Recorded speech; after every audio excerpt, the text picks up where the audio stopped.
नमस्कार। नागपुर टुडे और Lord Buddha TV के विशेष कार्यक्रम प्रेस क्लब में आपका स्वागत है। मैं SN विनोद अपने वरिष्ठ सहयोगी पत्रकार मित्र जोसेफ राव के साथ आज हम चर्चा करेंगे महत्वपूर्ण सुर्खियों पर। और आज समाचार पत्रों की जो एक कॉमन जो सुर्खी है सभी अखबारों के, वह है राज्यसभा के लिए चल रहे मतदान पर। मतदान चल रहा है, शाम को 5 बजे तक परिणाम भी आ जाएंगे। लेकिन इस बीच जो एक असहज खबर आई है वह है खरीद फरोख्त की मतदाता। यह बड़ी विचलित करने वाली खबर है। आज़ादी के इतने सालों बाद भारतीय लोकतंत्र में अगर इस तरह से खरीद फरोख्त हो, यहाँ खरीद फरोख्त किस तरह आम मतदाता का नहीं है, चुने हुए निर्वाचित जनप्रतिनिधियों का है, विधायकों की खरीद फरोख्त है। बाजारों में बैठे हैं, वो अपनी कीमत लगवा रहे हैं। यह लगता है कि लोकतंत्र के लिए बहुत ही शर्मनाक है। राव साहब, कृपया इस पर हमारे दर्शकों को बताइए कि यह जो सिलसिला चला रहा है दशकों से खरीद फरोख्त का, और जैसा मैंने कहा व्यक्तिगत रूप से मुझे लगता है कि यह लोकतंत्र के चेहरे पर एक कालिक के समान है। इससे कैसे निजात पाया जा सकता है ताकि हमारा लोकतंत्र सुरक्षित रहे और लोकतंत्र के प्रति लोगों का विश्वास कायम रहे? विनोद जी, आपका सवाल बहुत सरल है। मराठी में सरल बोलते हैं, परंतु उसका जवाब बहुत कठिन है। इसलिए कि खरीद फरोख्त जो आप बोल रहे हैं या घोड़ा बाजार, हॉर्स ट्रेडिंग, जो भी कह लीजिए, ये बरसों से चलता है हुआ है। नहीं, मैंने कहा कि ये तो और आने वाले दिनों में भी चलता रहेगा, क्योंकि जिनको वोट चाहिए और जिनके पास वोट नहीं है उनको कोई ना कोई हथकंडे अपनाने पड़ते हैं। कोई भी पार्टी का हो, कोई भी राजनीतिक दल हो, और इन चुनाव में पर्टिकुलरली राज्यसभा के चुनाव में और इसके बाद होने वाले हो सकता है विधान परिषद चुनाव में ऐसा होता आया है कि जहां सीधे मतदान होता है विधायकों से, या आगे चल के विधान परिषद में लोकल बॉडीज के जो मेंबर्स रहते हैं, नगर पालिका, नगर परिषद के सदस्य, तो ये सब जो चुनाव होते हैं यहाँ पर जो उम्मीदवार रहता है वो सशक्त नहीं रहता है, गारंटेड उसकी विक्ट्री नहीं रहती है। ऐसे समय में सारे पॉलिटिकल पार्टीज एक कम ज़्यादा उम्मीदवार खड़ा करते हैं, एक ज़्यादा का उम्मीदवार खड़ा करते हैं और उसको जिताने के लिए पूरी कोशिश करते हैं। जैसा कि कहा जाता है साम दाम दंड भेद, ऐसी कोई नीति अपनाते हैं। और यहाँ कुछ नहीं करना पड़ता है। यहाँ पर जो सरप्लस वोट जो है या कम पड़ने वाले वोट जो है उसका हिसाब किया जाता है। नहीं, इसमें जो मूल प्रश्न जो मैंने कहा है कि ये खरीद फरोख्त किसका, विधायकों का, निर्वाचित जनप्रतिनिधियों का, और किनके लिए? वो देश के उच्च सदन में जाएंगे। राज्यसभा को उच्च सदन कहा जाता है। राज्यसभा की मूल कल्पना उसके गठन के साथ क्या थी? हाउस ऑफ इंटेलेक्चुअल बोला जाता है। समाज के विशिष्ट वर्ग से उनका प्रतिनिधि वर्ग वहां पहुंचे। वहां पर अगर धन बल के द्वारा अर्जित वोटों के आधार पर वो प्रतिनिधि पहुंचता है, तो उससे हम क्या अपेक्षा कर सकते हैं, जनहित में या लोकहित में? बिल्कुल कुछ भी नहीं।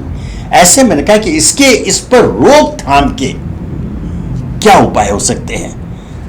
क्या निर्वाचन आयोग को पहल करके हर राजनीतिक दल को विश्वास में लेकर कुछ ऐसे कदम उठाए, ऐसे कानून, बंधनकारी कानून बनाएं ताकि इस पर अंकुश लग सके? इसमें सारे राजनीतिक दल अगर उनको सम्मिलित किया जाए और इसका हल निकालने के लिए कहा जाए तो ऐसे होगा कि बीमारी का पता लगाना या डायग्नोसिस करना, मगर कड़वी दवा लेने के लिए कोई भी तैयार नहीं है। कोई नहीं चाहेगा कि इसमें पहल करे और हम अपने हाथ उठा दें कि हम नहीं करेंगे, और निश्चित रूप से वो हार जाएंगे। नहीं, मैंने इसीलिए कहा, इसलिए वो जो मैं इसके आपको लिए बता कोई- रहे हैं हाँ। सही है कि सारे राजनीतिक पार्टियों को मिलकर और इसमें इलेक्शन कमीशन को एक इनिशिएटिव लेना चाहिए हाँ। और इसके ऊपर कोई हल निकालना चाहिए कि इस तरह की कोई हॉर्स ट्रेडिंग या आप जो भी कह लो ये ना हो, आने वाले दिनों में ये ना हो। नहीं, ये बहुत आवश्यक है, क्योंकि जैसे मैंने कहा कि शर्मनाक है, ये हमारी लोकतांत्रिक पद्धति के लिए बहुत शर्मनाक है और लोकतंत्र के गालों पर तमाचा है, कालिक है कि आज हमारे निर्वाचित जनप्रतिनिधियों ने स्वयं को बाजार में बैठा रखा है, अपनी कीमत लगा रखी है और उन्हें कीमत देकर यह व्यक्ति राज्यसभा में, मतलब भारत के उस सदन में जाएगा और भारत का प्रतिनिधित्व करेगा। यह शर्मनाक है। ऐसी स्थिति पर पूर्ण विराम लगना ही चाहिए। अब हम जरा अपने राज्य में जो चल रहा है, राज्यसभा चुनाव लेकर के जो गतिविधियां चल रही हैं, तो जैसे 6 सीटें हैं और 7 उम्मीदवार हो गए और भारतीय जनता पार्टी ने एक अतिरिक्त उम्मीदवार दे दिया है। तो संख्या बल के आधार पर तो सब पहले तय था कौन कितने जाएंगे, लेकिन अब ये जो दिलचस्प हो गया और इसमें भारतीय जनता पार्टी का यह दावा करना कि कोई चमत्कार होगा, आपको क्या लगता है भारतीय जनता पार्टी क्या सोच करके और किस चमत्कार की उम्मीद कर रही है? ये पिछले काफी दिनों की गतिविधियों के बाद कल दोपहर शाम से आज ऐसा लगने लगा है कि कोई क्रॉस वोटिंग हो सकती है क्या, एक। और दूसरा, भारतीय जनता पार्टी को जो चमत्कार की उम्मीद है या जो अटकलें लगाई जा रही है कि चमत्कार हो सकता है, उनका दिया हुआ उम्मीदवार जो है जीत सकता है, इसके पीछे वही है, वही हॉर्स ट्रेडिंग है। अगर सब बातें तय हो गई है, सब का मन जीत चुके हैं या जो भी है आप जीत चुके हैं, अगर आपको लगता है कि गारंटेड रोड है या आपने गारंटी ले ली है या आपको गारंटी मिल गई है, तो आप अपना उम्मीदवार जिता सकते हैं। और ये इसीलिए आज अखबारों में जो दिया है चमत्कार की उम्मीद। हालांकि महाविकास आघाड़ी यानी कांग्रेस, राष्ट्रवादी कांग्रेस और शिवसेना की जो मिला जुला गठबंधन है, उनको पूरी उम्मीद है कि उनके दिए हुए सारे उम्मीदवार जीत जाएंगे। मगर इसी बीच में भारतीय जनता पार्टी को ऐसा लगता है कि वहाँ कहीं फूट होगी मतों में, क्रॉस वोटिंग होगा और उनका जो तीसरा उम्मीदवार उन्होंने जो खड़ा किया है वो शायद निकल जाए। तो अभी आने वाले थोड़े समय में, थोड़े घंटों में मालूम पड़ जाएगा। चलिए, हाँ, तो शाम को 5 बजे तक परिणाम भी सामने आ जाएंगे, तो सारे अटकलों पर विराम लग जाएगा परिणाम को देखने पर। उसके बाद फिर हम वो चर्चा करेंगे परिणाम के बाद।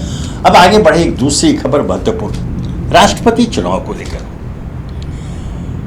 अब ये दुखद है, हल्के व्यक्तिगत होता है, चूंकि राष्ट्रपति पूरे देश का होता है, ठीक है, दलगत आधार पर चुनाव होते हैं। चुनाव ऐसा होता है कि इस पर चुनाव नहीं होना चाहिए, एक सर्वसम्मति से एक सर्वमान्य व्यक्ति को सामने लाना चाहिए जिसको हर दल का समर्थन हो। आरंभिक दिनों में डॉक्टर राजेंद्र प्रसाद को जब लाया गया था ऐसा हुआ भी, लेकिन बाद में ऐसा हुआ, खासकर 69 से जब बीपी गिरी का जो चुनाव हुआ उस समय से मतदान होने लगा, पार्टियां खड़ा करें। यह दुर्भाग्यजनक है, लेकिन अब इसे स्वीकार कर लिया गया। लोकतंत्र में आप इसको रोक नहीं सकते हैं। इस बार भी ऐसा लग रहा है कि अगर मतैक्य नहीं हुआ हर दलों के बीच में, तो मतदान होगा 18 जुलाई को मतदान होंगे और 21 को परिणाम आएंगे। ऐसे में राष्ट्रपति पद की गरिमा को देखते हुए क्या आपको नहीं लगता कि अभी भी विलंब नहीं हुआ है, सारे दल एकजुट होकर मिलकर किसी एक व्यक्ति के नाम पर आम सहमति बनाए? आपकी बात सही है, मगर पहले कुछ लोग ऐसे थे जो सत्तारूढ़ पक्ष, रूलिंग पार्टी या विपक्ष, दोनों के बीच में एक तालमेल की भूमिका निभाते थे। दोनों पर उनका अधिकार होता था, ये भी सुनते थे उनकी बात और ये भी सुनते थे। अभी वो लोग या वो शक्तियाँ या वो पार्टियाँ नहीं रही कि जो दोनों के बीच में कोई समझौता कराए। दोनों अपनी अपनी राह चल रहे हैं। एनडीए ने अपना जो पैतरा है वो साफ कर दिया है और इधर यूपीए या गैर एनडीए जो दल है उनका भी ये सब तय है। और एनडीए को फिलहाल वोट की क्षमता के हिसाब से उनके पास थोड़े वोट कम हैं, मगर उनको क्षेत्रीय दलों पर निर्भर करना पड़ेगा। अभी कैसे करवट जो है ऊँट कहाँ किस करवट बैठता है, ये तो अभी इस राज्यसभा चुनाव के बाद में तय होगा। और इसमें कहीं कहीं जैसे अभी जम्मू कश्मीर में विधानसभा नहीं है तो वो एक नुकसान है, वहाँ के वोट नहीं होंगे। और दूसरी सबसे बड़ी बात अब तक ऐसा हुआ है कि अगर हम देश की बात करें तो उत्तर दक्षिण आ ही जाता है, पश्चिम पूरब आ ही जाता है। अभी तक दक्षिण से जो है राष्ट्रपति का उम्मीदवार नहीं आया है। नहीं, राधा कृष्णन बने थे, दक्षिण के थे वो। दूसरे राष्ट्रपति जो बने हैं दक्षिण से, राधा कृष्णन उसमें एक दिलचस्प आपने बात कही नहीं, आपने दक्षिण की और जो मैंने राधा कृष्ण की बात, एक दिलचस्प आपको मैं वाक्य बताऊं। किन्हीं कारणों से, किन्हीं कारणों के स्पष्ट कारणों से गए, ये पंडित जवाहरलाल नेहरू हमेशा से राधा कृष्णन के समर्थक रहे। वो पहली बार ये जब डॉक्टर राजेंद्र प्रसाद बने थे वो चाहते थे कि राधा कृष्णन बने, लेकिन डॉक्टर राजेंद्र प्रसाद के समर्थन में सारे दल थे, सारे तो कोई उपाय नहीं। दूसरी बार जब 57 की बात चुनाव के, पंडित जवाहरलाल नेहरू ने दक्षिण के चारों मुख्यमंत्रियों को पत्र लिखा था कि मेरी इच्छा है कि इस बार राष्ट्रपति दक्षिण से हो। ये पत्र लिखकर पंडित जवाहरलाल नेहरू ने चारों मुख्यमंत्री का, उनका था कि वहां से प्रस्ताव आएगा राधा कृष्णन के पक्ष में आएगा, राधा कृष्णन बन जाएंगे जो उनकी पसंद के थे। लेकिन चारों मुख्यमंत्रियों का जवाब आया कि जब तक डॉक्टर राजेंद्र प्रसाद स्वस्थ हैं और उपलब्ध हैं दूसरा कोई नहीं। यह दक्षिण के चारों मुख्यमंत्रियों का जवाब आया था। पंडित नेहरू कुछ नहीं कर पाए और डॉक्टर राजेंद्र प्रसाद पुनः राष्ट्रपति दोबारा बने, और ये इतिहास में दर्ज है कि 2 बार राष्ट्रपति वही रहे।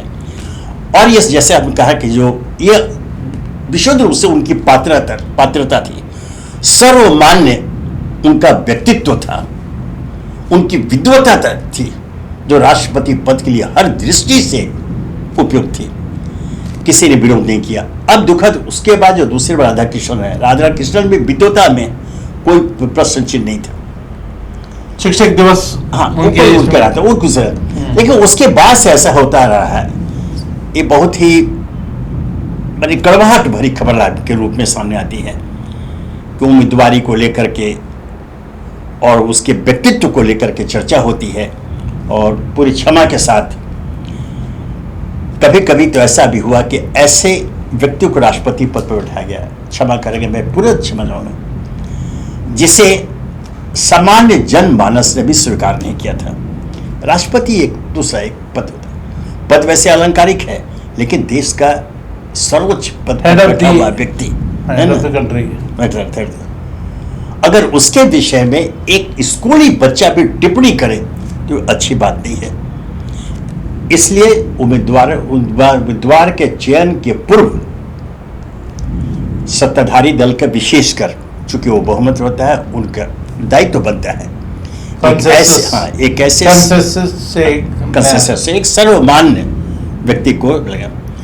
तो इसमें ऐसा कहता, अभी जो चर्चित नाम जो सामने है राव साहब, क्या उसमें ऐसा कोई व्यक्ति है जिसे हम सर्वमान्य व्यक्तित्व के रूप में जनता के सामने पेश कर सके? नहीं, जैसा भी हम चर्चा ही कर रहे हैं, डॉक्टर सर्वपल्ली राधाकृष्णन के राष्ट्रपति बन के कितना अरसा हो गया है, नई पीढ़ी को मालूम भी नहीं रहता है। बिल्कुल।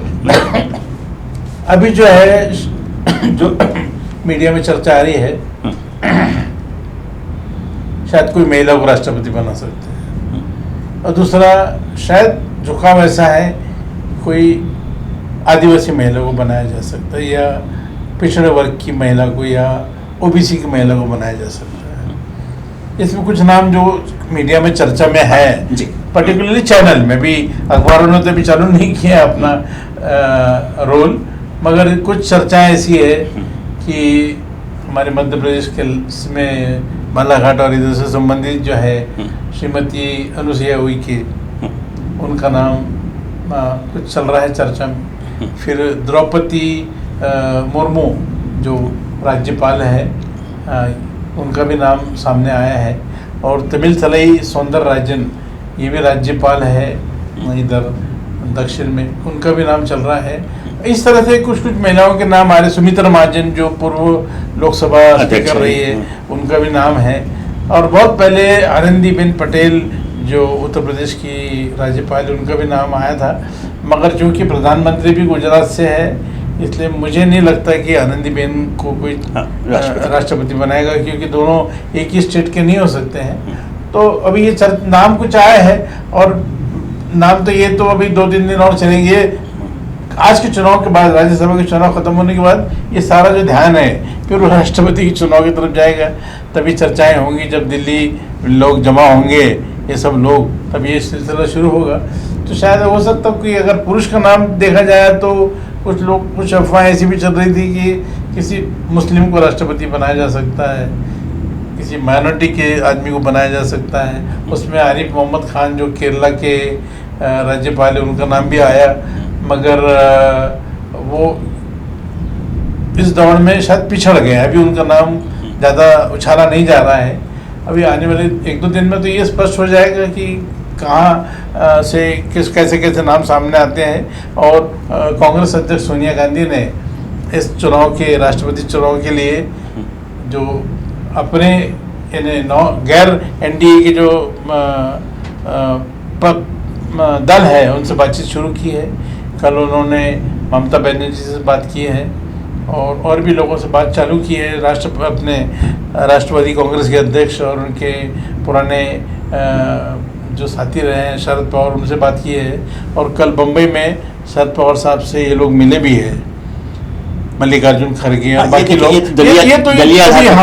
मैंने व्यक्तित्व पात्रता की बात की, जैसे आपने राधा कृष्ण कहा कि जमाना हो गया राधा कृष्ण। एक व्यक्ति उस बीच में आए, एपीजे कलाम, अब्दुल कलाम, दक्षिण से देखिए, जिसको सबका समर्थन मिला, विद्वान थे, विज्ञानी थे, उनको कोई विरोध नहीं। वो लगा कि कोई राष्ट्रपति, और जो आपने कहा कि माइनॉरिटी की बात वो भी पूरा करते थे, पूरे देश का समर्थन मिला था। उसके बाद से कहा कि पात्रता लेकर के, और देश में ऐसे ज्यादा साइंटिस्ट करके लोगों ने देखा है राष्ट्रपति, तो उनको पद मिला, उन्होंने सुशोभित किया भी और अच्छे से काम भी हुआ उनके कार्यकाल में। मगर कलाम साहब की एक अलग खासियत थी, वो साइंटिस्ट थे, रॉकेट साइंटिस्ट। नहीं तो ऐसा नहीं, देश में ऐसे व्यक्ति की कमी नहीं है, कमी नहीं है। आपकी नियत, आपकी मंशा होनी चाहिए। आप दलीय प्रतिबद्धता से हट करके अगर आप पात्रता पर ध्यान देंगे तो शायद ऐसे व्यक्ति सामने आएंगे, और इसमें पहल सत्ता पक्ष करे, विपक्ष ही साथ देगा। लेकिन आवश्यक यह है कि पहले वैसे व्यक्ति को उम्मीदवार के रूप में सामने लाए। चलिए, अब चलते चलते एक चर्चा, चूंकि हर तरफ राजनीति हो जाती है, अभी एक खबर आई, जब से ये एनडीए की सरकार सत्ता में आई है, 8 वर्ष हो गए, इन पर एक आरोप लगता रहेगा कि शैक्षणिक संस्थाओं के राजनीतिकरण की, यूनिवर्सिटीज की, कॉलेजेस के, और उसमें जो आया पाठ्यक्रम, पाठ्य पुस्तकों में राजनीति। ताजा कर्नाटक से मामला आया, वहां के पाठ्य पुस्तक में हेडगेवार के जीवनी को शामिल किया गया सिलेबस में। जाहिर है हेडगेवार कौन थे, उनकी विचारधारा क्या थी, किसी से छुपा हुआ नहीं है। तो अगर इस परंपरा की शुरुआत होती है तो इसका कोई अंत नहीं है। अभी तक कमोबेश ये माना गया है कि पाठ्यक्रम के साथ किसी विद्यालय ने खिलवाड़ नहीं किया। वो छात्रों का भविष्य और शिक्षा को ध्यान में रखकर उस नीति निर्धारित किया गया और उस पर अमल किया गया। अब अगर विचारधारा के आधार पर और दलीय प्रतिबद्धता के आधार पर अगर पाठ्यक्रम तय किए जाते हैं तो मुझे लगता है कि देश के लिए ये अच्छा नहीं होगा।